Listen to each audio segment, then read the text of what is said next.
ahead and get started, and hopefully some more students will join us in a few minutes. So, hi everyone, my name is Tori, and I am a student ambassador here at the Career Center. I am here today to help with the presentation, and we have Matt from Michigan First Credit Union to present about budgeting. So, I will go ahead and hand it over to Matt. Great. Thank you, Tori. Pleasure being here. I am a Kelvin alum, so from 92, long time ago. So always like being back and assisting with some Kelvin students. So topics for today, near and dear to my heart. So budgeting and credit, and really two topics I believe that, boy, a large portion of the population don't understand how important they are for their individual financial success. And understanding these topics early is a really huge advantage. So that's why I'm really grateful for the opportunity to chat about this. If you'd like to take your mics off of mute, I'm going to ask some questions. I'd love a little conversation rather than just me presenting. That gets a little boring. At least I've been on that end of presentations before. So first, let's jump right in. So budgeting 101, what do you think of when you think of budgeting? Anybody want to jump in on that? Yeah, hello, my name is Luke Pelfrey. I'm a freshman over here at Calvin. Great. Hi, Luke. So what do you think of when I say budgeting? I think about charting money in and money out. Okay, I like that. Very good. That's definitely a big part of it. Anybody else? Any other thoughts on that? All right. So I know when I think of budgeting, I think of something I think Dave Ramsey talks about. So telling every dollar that you have what it's going to do and where it's going to go. And I thought that was a good analogy because he also talks about, hey, dollars, they're kind of wild and crazy. They're like the drunken sailor or the rebellious teenager. They want to go party. They want to buy everything they see on Amazon. And if you don't tell them what they're going to do, they're going to do what they want to do. And that's usually a bad thing for the person that has the money. So budgeting, we'll take a look at kind of our definition. So it's managing your income to pay for your expenses and then tracking that. So Luke, I think you're right. You're tracking the incoming and outgoing. Some tips for that. Hey, you're going to track your monthly income after taxes. Now, if you want to get really crazy and track before taxes and then also track your outgoing taxes, that's fine. It's just a little bit more complicated. So we say, hey, when you're starting out, just look at your after-tax income. And then list all your expenses, and that's common expenses as well as unexpected expenses. So somebody give me a common expense that you would have right now.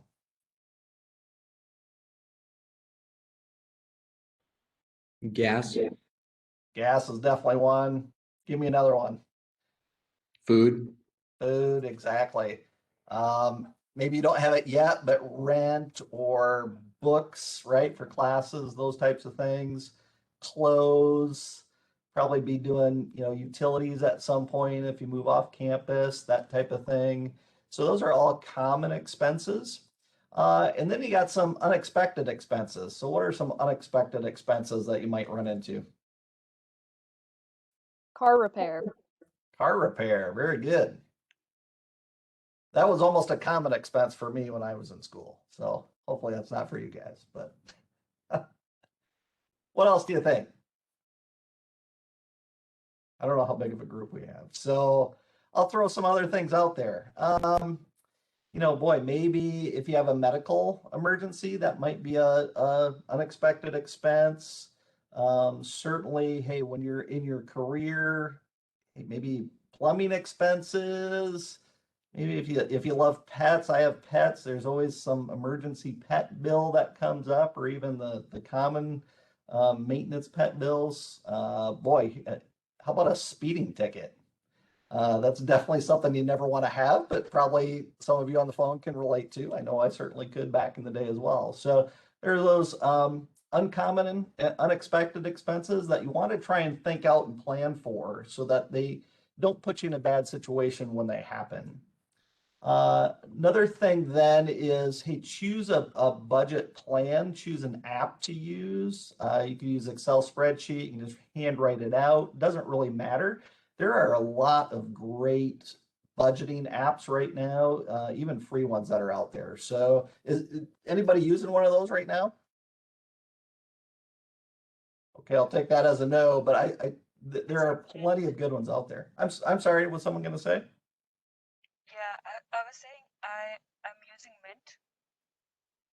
Okay, how do you like that? It's helpful. Like Yeah. everything's organized. Yep, there are some very good ones.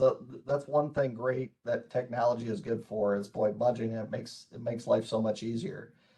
So pick one and stick with it for a while. See how it works for you. And it doesn't matter what you use. Again, you can use pen and paper. I'm kind of a Quicken guy, so that's what I use. And there's a lot of great budgeting tools in there. But it really doesn't matter as long as you're doing the budget. Another important point is that you revisit the budget monthly. So you're writing down your income, you're listing all your expenses, making sure that your expenses stay under that income amount, or you have some problems, you have some adjustments you need to do. Hopefully it's not call mom or dad, speaking as a dad of college students, 3 of them. But then take a look at your budget at the end of the month. Track your actuals. So you told every dollar where it was going to go, and then keep track of your spending. And then at the end of the month, look, okay, did every dollar go where I wanted it to? Did anything unexpected happen? And if something unexpected happened, or maybe you weren't as disciplined as you wanted to, hey, that's monthly is a good time to re-examine what actually happened and then set your budget for the coming month and make adjustments as you need. And then finally, budget to save for retirement. So it's either in a 401k or an IRA. And the earlier you start, the better. And we're going to talk definitely more about that, how important that is. So when you're putting together a budget, again, you're kind of telling every dollar where it needs to go. Here are just some good rules of thumb. So 50% of your income really should be for the necessities. So that's, groceries, gas, car insurance, budgeting for car repairs or rent, things like that. You don't want to ever go above 50% for the necessities, the things that you actually have to have. So that can help you plan on, hey, when you get out of school and you get a job, hey, should I buy that new car or keep driving the one I have for a couple of years? Hey, well, can you fit that car payment inside of that 50% of your necessities? That's a good way to help you make those decisions. Then 20% should go into savings or debt repayment. So even lump student loans into that.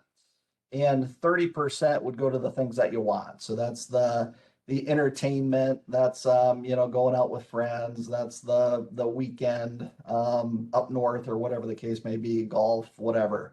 If you really want to get crazy and aggressive with it, you flip those two numbers. So you go 30% into the savings and 20% into the things that you want today. Some savings tips. The first bullet is probably the most important. So start as early as possible. And when I talk about savings, I'm really talking about retirement savings. Also, for any major purchase, you should be planning that. Ideally, you want to pay cash for major purchases. Some exceptions to that, but so if you're planning and putting that money aside right now, that makes everything a lot easier down the road, but especially for the purpose of this presentation, talking about retirement savings. And the earlier you start is better. And that's for reason number 3. Compound interest is a millionaire's best friend. We'll take a look at an example of that in just a minute. But it's amazing if you start early, even a little bit of savings consistently in a 401k or an IRA, what that does for you come retirement. When and how much, we'll look at an example of that in just a minute. Hey, when you're out of school, you got the first real job, most companies are going to offer a 401k. Those are typically with matching. So for example, a company may match for every dollar you put into a 401k account, the company will match you $1. So up to say $1,000 or $2,000 or a certain percentage of your pay. When I say that, I hope you're thinking that's free money because that's what it is. So always take advantage of a 401k, contribute at least what the company matches because that's just free money. If you had a stack of cash sitting on a table, and you knew, hey, if you took it, it was yours, you're not stealing it from somebody, you would take it every time. Same thing with a 401k matching. And then the final bullet point here. So the money you put into a 401k, that's pre-tax. So not only are you paying yourself first, but you're limiting your taxable income. So it's really a win-win in that type of scenario. So let's look at an example. Let's just walk through a scenario here. Yeah, go ahead. Sorry to cut you off there. So you put the money in before tax, and then do you pay taxes on it eventually? Correct. So in a 401k, when you take money out, it is taxed, but it's taxed at your income level at that point in time. So typically, when you're taking money out of a 401k, you're retired, so you don't have that salary coming in, so your income's lower, so you're getting taxed at a lower rate in most cases. Yeah. So even if you're retired and you have a lot of assets, but you just don't have that income necessarily, it puts you in a lower tax bracket. Correct. Yep. Or a Correct. higher, I guess you're paying less taxes. Okay, gotcha. Yes. Thank you. And I will throw in my compliance that I'm not a tax professional, so always check with your tax professionals. But in general, Luke, yeah, you're right on that. Okay, me neither. So that's a disclaimer you got to throw in there. The government's always going to get their money. We just want to try and make it as little as possible, honestly. definitely. All right, thank you for the question. So let's look at a quick breakdown of what a 401k can do for you. So let's say you're making $1,000 per pay period. You're going to put in 15% of that, which is really good starting off. So that would be $150. Hey, in this case, your employer is going to match you 5% of that. So your employer is going to kick in $50. So after one pay period, you're going to have $200 in your 401k, but you only actually put in $150 of your money. Easy. We got $50 in free money. We like that. Now let's play it forward with compound interest. So now we got the $200 contribution.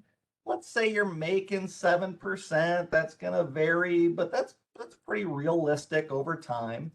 So 7% of that 200 is $14 in interest. Boom, now you have $214 in your 401k.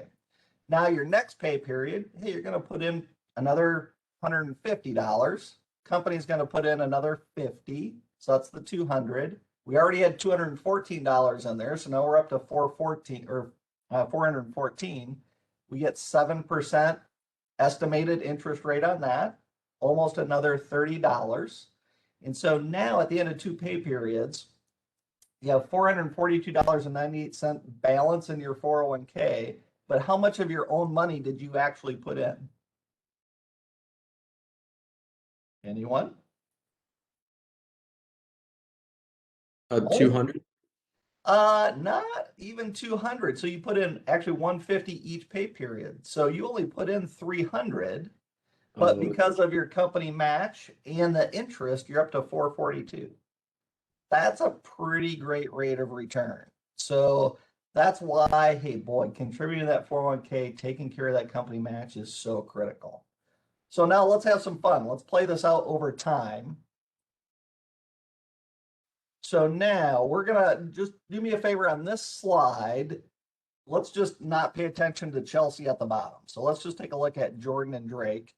So they each invest $5,000 annually. And Jordan starts at age 25, Drake starts at age 35. Who would you rather be? That's a no-brainer, right? You'd rather be Jordan at the age of 65. So Jordan's got 1.1 million in the bank. Drake's got 600,000. They invested the same amount. The only difference is Jordan started a little bit earlier. So Jordan started with that 5,000 annually at 25. So in the end, at age 65, Jordan only invested $50,000 more than Drake, but has $500,000 more in the bank. Compounding interest is the millionaire's best friend. Start as soon as you can with as much as you can. I can't say that enough to you guys on the phone. It's very powerful. Questions on that example? All right, cool. Let me pause there. Any general budgeting questions before I move on? I know my time's probably running short too, so. All right, let's get rolling with credit basics then. So credit, what do you think of when I say credit? Any thoughts? I think about your ability to get a loan from a bank. Yeah, definitely a big piece of it. All right, so let's Also take kind a. of, oh, Yep. sorry. Also just like a history, like just a way to summarize how good you are with your money, I guess. Yeah, Or well, yeah, well said. Well said. And we kind of think of it as, hey, credit in general, receiving something now of value, and hey, I'm going to pay for it later. So that's kind of the big broad definition. And then Luke, you're kind of drilling into, hey, credit score is what we're going to talk about a little bit more. So kind of your rating on how trustworthy you are. So various types of credit. If you're on the phone, you're probably familiar with a student loan. That's definitely a part of credit. Credit cards, very popular, very out there. Car loans. When you go to buy a home, we would call that a mortgage. Those are all types of credit. And you get credit when you prove that you're worthy to have it. So you got to prove that you're worthy before you get it in most cases. So let's take a look at what a credit score is. So does anybody know what their credit score is right now? Just out of curiosity. Okay. So there's a lot of different ways to do it. It's nice now because through credit cards or apps like Credit Karma, you can access your credit score a lot easier in today's world than you could 20 years ago. So that's great. The more information we have is better. And your credit score is anywhere from $300 at the low end. That's the lowest it can be, up to $850, which is the best of the best.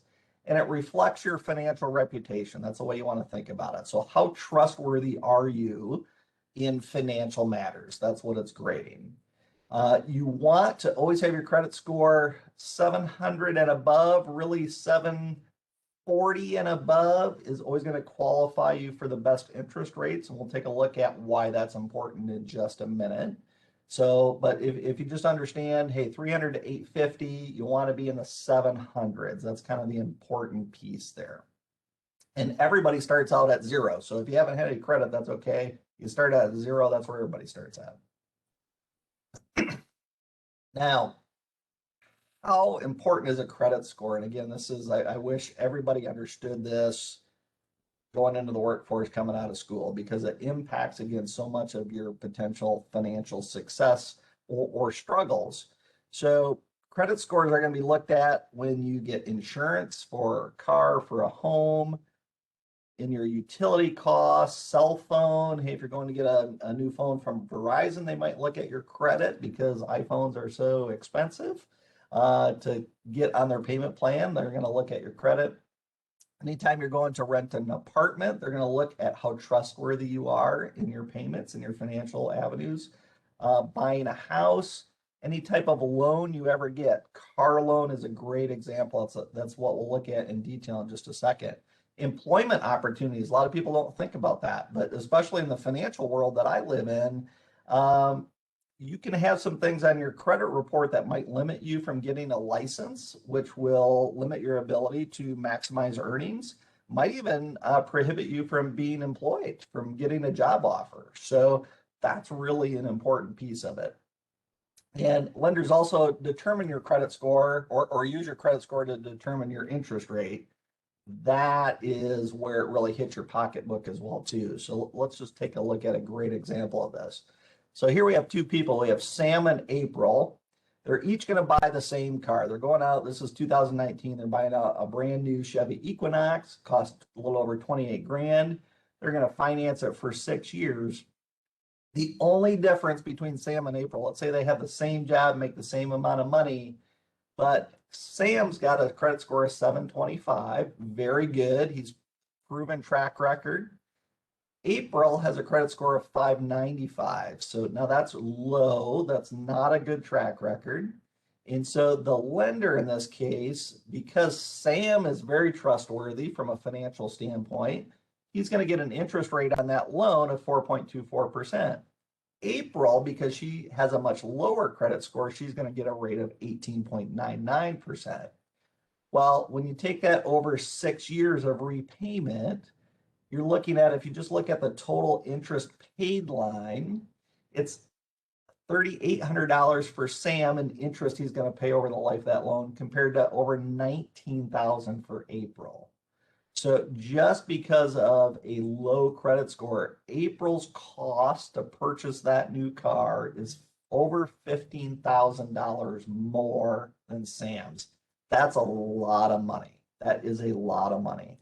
And that works the same way for mortgages and any other type of loan these two are going to get, as long as their credit scores stay like that.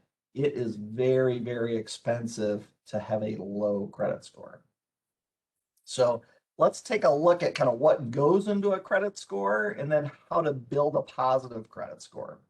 So first, your credit score, the gray area on the bottom and the 35%, that's the biggest portion and that's the most important. So that's your payment history. Any credit that you have, pay it on time. And what I mean by that is when you have let's say you have a car loan and the payment's due on the first of the month. An on-time payment is the car loan, that bank that loans you the money, they get that payment before or on the due date by the first, not after it. That's an on-time payment. So that's how you keep the biggest portion of your credit score positive. Good payment history.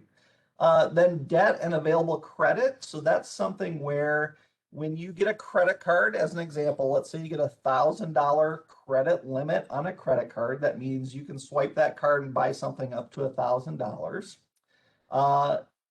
What available credit debt means is the credit score doesn't want you to ever carry a balance of more than 30% of your available limit. So in that example, if your credit card limit's $1,000, you should never have a balance or charge more than $300 on that card if you don't pay it off monthly. So if you carry a balance and don't pay it off monthly, not only are you paying interest on the balance that you don't pay off, but if it's higher than $300, that's going to lower or damage your credit score. So that's a big piece of it. That's 30%. The credit score likes to see you having a lot of credit available, but not using much of it. In the yellow there, 15% of it is the time that you've had credit. So for college students, that's, you can't do anything about that. It's just when you're starting to build credit, and just the longer you have it, the better that helps you. And then we have types of credit is 10%. So the credit score likes various types of credit. It likes an unsecured loan. It likes a credit card. It likes a car loan. It likes a mortgage loan. And again, that's not something you're going to have starting out. That's going to take that's going to take time to build that, but it likes a variety will help your credit score. And then finally, frequency of credit application. So warning on this one, every retail store you go into to make a purchase, or every online store for that matter, they're going to try and offer you a credit card, and they're going to say, hey, we're going to give you 10% off today if you sign up for our credit card. Do not do that every single time. It's okay to maybe do that once in a while on a major purchase, but if you do it every single time, you're going to have a lot of inquiries, and that's what we call when a vendor or lender looks at your credit report. It's called an inquiry. And the more of those you have in a short period, that impacts your credit score in a negative manner. So just a word of warning on that. All right, so let's talk about establishing credit for just a minute. So when you're starting out, a few good ways to establish credit is a secured credit card. We offer those here at Michigan First. We have a really good program to start our members off with their credit. And that's basically you're giving, let's just use an example, $500 to the credit union. We put it in an account and put it on hold so you don't have access to it. And then we lend that $500 back to you. You make payments over time on that, and then we report that to the credit bureau to show that you're worthy. So you're basically borrowing your own money as a way to build positive credit history. So you can do that either in a share secured loan or a share secured credit card, and a lot of institutions offer those. Just a simple credit card. So sometimes, even when you're starting out, a retail store, online store may give you a small credit card limit, maybe $500. So just thinking maybe Amazon or, oh boy, Marshalls or anywhere you might go into might offer you that. It'll be a retail store credit card or an auto loan if you have a cosigner. So a parent, typically someone with good quality credit history as a cosigner, is a good option to build credit as well. Another option is if a parent is willing to put you as an authorized user on their credit card. So that will also, as they have good habits and make payments on their account, that will show on your credit report as well. So you get some positive benefit and some positive credit building based on how well your parents are doing as well. All right, and then I'm winding down. So some managing credit tips. I said this before, I can't say this enough. Make payments on time for all your accounts.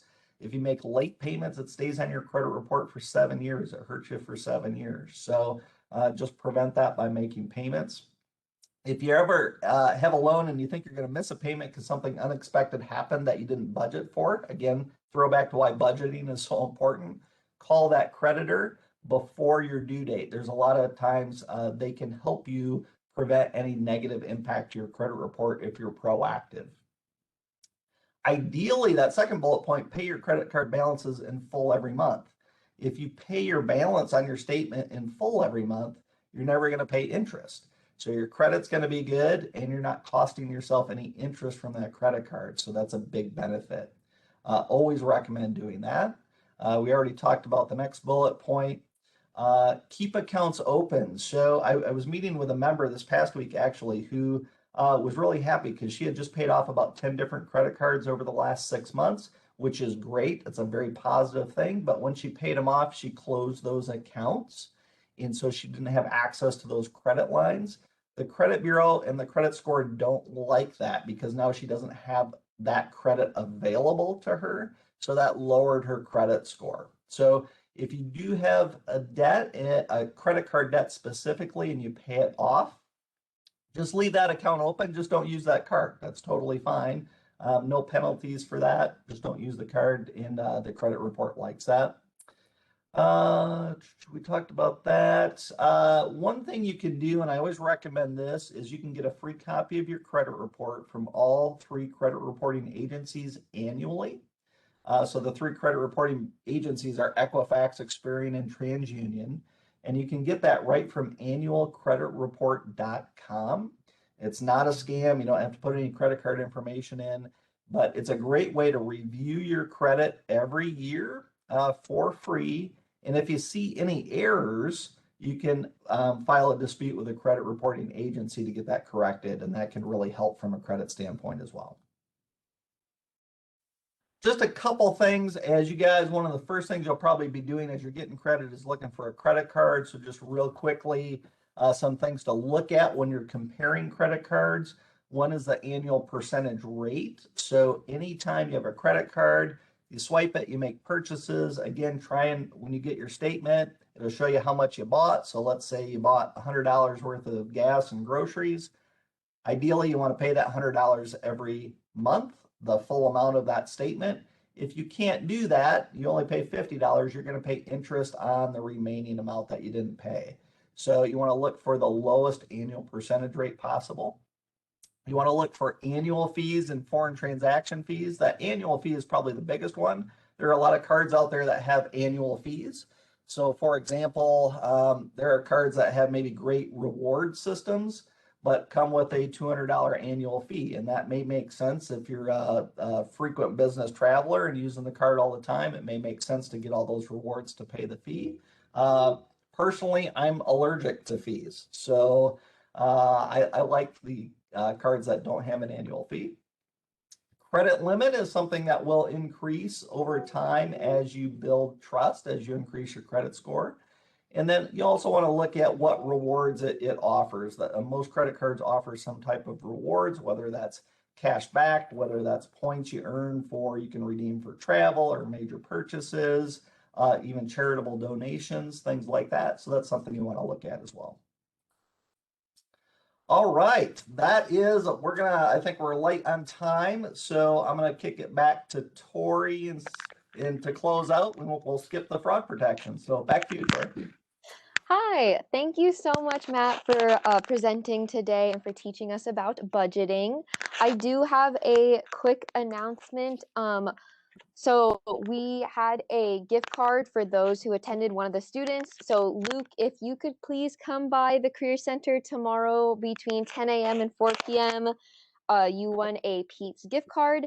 And now I am actually going to hand over the presentation to Adelaide, as she is here from Calvin Nexus to also talk about their program. So Adelaide, if you want to go ahead and take it away. All right, thank you so much, Tori. And thank you, Matt, for this awesome presentation on budgeting and credit cards.